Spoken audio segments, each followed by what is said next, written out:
নমস্কাৰ বন্ধু বান্ধৱীসকল, হাউলিৰ বিয়াখনে নতুন ৰূপ ধাৰণ কৰিলে। আমাৰ মাজত ইতিমধ্যে এটা গুৰুত্বপূৰ্ণ খবৰ আহি পৰিছে।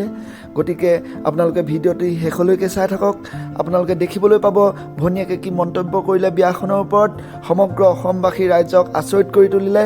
আপোনালোকেতো গম পাইছে বন্ধু বান্ধৱীসকল, ইতিমধ্যে ছ'চিয়েল মিডিয়াত এইকেইদিন খলকনি তুলি আছিল হাউলিৰ বিয়াখনৰ খবৰে। হাউলিৰ বিয়াখন চেম্পু চাবোনক লৈ কৰা বিতৰ্ক আৰু জোৰোণক লৈ কৰা বিভিন্ন বিতৰ্কই ছ'চিয়েল মিডিয়াত খলকনি তুলি আছিল। কিন্তু বৰ্তমান সময়ত এটা অতি গুৰুত্বপূৰ্ণ খবৰ আহি পৰিছে। আকৌ তেওঁলোকৰ মিলন হ'ব নেকি? সেই বিষয়ে সকলোকে আচৰিত কৰি দৰাৰ ভনীয়েকে কি ক'লে জানো আহক। নাই, বিয়াখন হোৱাটো একদম প্ৰশ্নই নুঠে আৰু কেঞ্চেল কৰিছোঁ মানে কেঞ্চেলেই কৰিছোঁ আৰু বিয়াৰ যে আৰু ৰিকনচিলিয়েশ্যন হ'ব এইটোতো প্ৰশ্নই নুঠে। নাই, এতিয়া আৰু একো কৰা নাই, সিদিনাখনৰ পৰা আৰু একো নাই। আৰু আমি এতিয়ালৈকে একো কেছ ৰেজিষ্টাৰ কৰা নাই, কিন্তু তেওঁলোকে যদি আক্ৰমণ কৰে আমিতো নিজৰ ছেল্ফ প্ৰটেকশ্যনটো দিবই লাগিব ন। আমিও আইন ব্যৱস্থা ল'ব লাগিব তেতিয়াহ'লে।